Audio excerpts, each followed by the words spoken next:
Hello humans, welcome back to my channel. If you're new to my channel, we shape and polish gemstones using a dremel. If that's something that interests you, please consider subscribing. Today we're going to be working on this little piece of Lightning Ridge Australian opal, and it has some great blues and greens and teals going on in there, and it should cut into a beautiful little piece once it's done. When we weigh it out, it weighs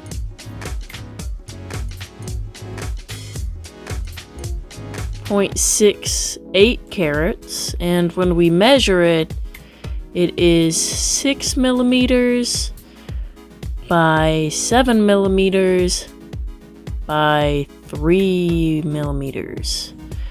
When we shine a flashlight through it, you could see that there is a little bit of dirt on it on the one side, but I don't think that that will pose any risks with it in the cutting process. So if you guys want to see how this is shaped and polished and turned into a jewel, keep on watching.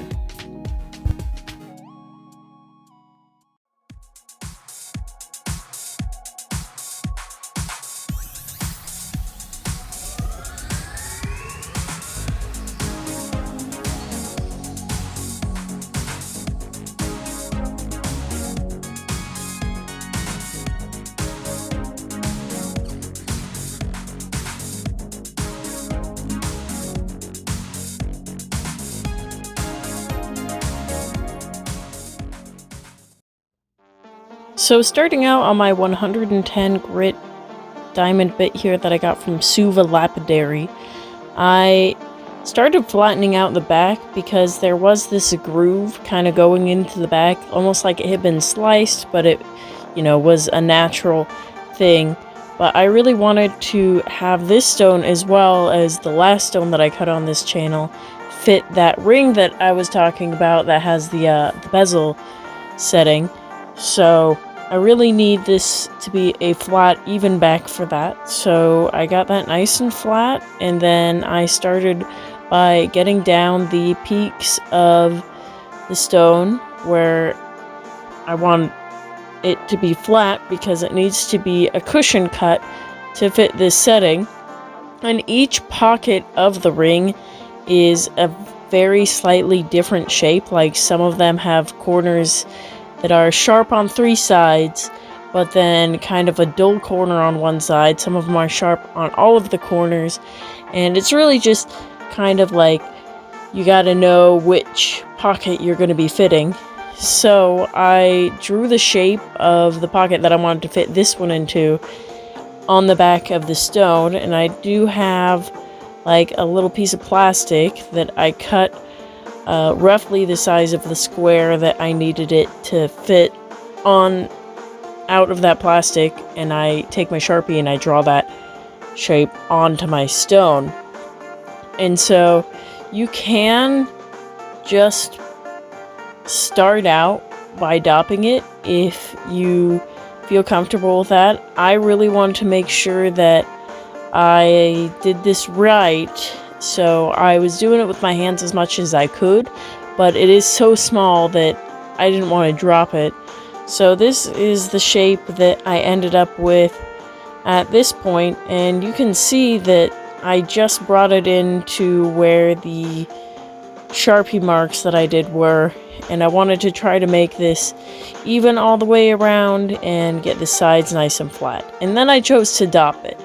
And here I used the Gorilla Glue gel glue that I have, and I have been having a bit of a hard time using this glue on my stones lately, only because it's like I'll try to glue it on, and then as soon as I dip it in the water, the stone pops off. So I'll have to glue the stone on to the stick like 3 or 4 times, which can be a little frustrating, so that's just something to keep in mind. So when I'm working on the stone with the Nova points, these first 2 Nova points are really going to take a lot of the shape off of it, so I made sure that it wasn't too much larger than the setting that I was going to be working on, and I kind of didn't work on the sides very much of it, and I kind of was twisting the stone around in a circular way to get a bit of a dome going on, but I didn't want to bring the sides down too much because I do want the sides to be nice and sharp. And I took the stone and I was comparing it to the setting that I wanted it to fit into. Now this stone, the last stone, and the next stone that you'll see that I do this shape with, I cut them all in the same day. So any like tips or tricks that I'm picking up along the way were not picked up here, but I did end up having some pretty good luck with this stone.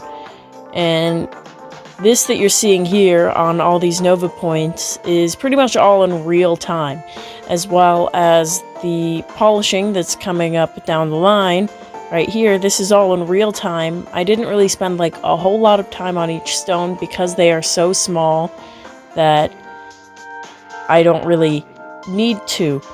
But on the Nova points, I was making sure to move this stone around really fast because the Nova points have more of a grip to it, and it can kind of want to pull the stick out of your hand. Whereas with these polishing pastes here, if I take my time on it, it can do a pretty good job polishing it by holding it there. Whereas with the Nova points, if I did that, I would misshape it. It would be lumpy or weird, or I wouldn't get all the sides of it. So that's something to keep in mind about my method here.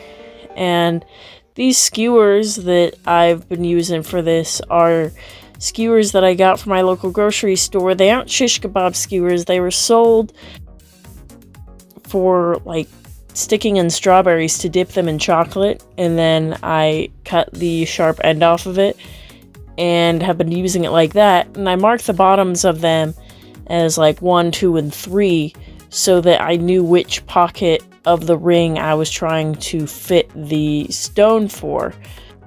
And something else about the super glue dopping that I've been doing, and the reason that I've been doing it is, so basically I have some dopping wax that I got from 53 Frogs, and I'm really excited to use it.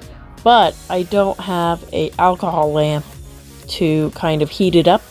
So on these stones, I really wanted to dop them with the wax dopping, but I just didn't have any way to melt it. So there might be a few videos in the future that I'm continuing to do super glue dopping, and that is why. I do have an alcohol lamp on the way though, so that is something I'll be looking forward to. And it's like super glue dopping is effective, it works, but it's kind of frustrating and you have to peel the glue off, and it's not the best thing. Unless you're working with Ethiopian opal. But this is what the finished stone looks like, guys, and it is beautiful. It's got great greens, and I couldn't be happier with the shape on it. When we weigh it out, the final weight is 0.29 carats, so you know, we ended up losing about 0.4 carats, but it fits my setting perfectly. It's got these bright green, blue, teal colors going on, and I want to say it's got kind of like a chaff-like pattern because it has these kind of scratches going through this, but they're a little bit curved, as you can see, kind of like tiger scratches or something. But also on the other part of the stone, it's almost like a flagstone-esque kind of a pattern. So really interesting patterns going on. It's relatively bright, relatively dark. Not the brightest nor the darkest, but it's definitely beautiful, and I couldn't be happier with the way it turned out. The polish is great. It, you know, fits my setting perfectly, so it serves what I need it to, and sometimes you can catch just a little bit of orange, and everybody loves just a little bit of orange. Thanks for watching this far, guys. If you are still watching, I would appreciate it if you smash that subscribe button and make our, you know, family stronger. Give that like button a little poke if you feel like it. Share this with a friend. If you have a friend to share this with, even if it's just one friend, it would mean a great deal to me if you would share this with that friend. Don't forget to turn on notifications if you don't already, and I'll see you guys next time I post. Later.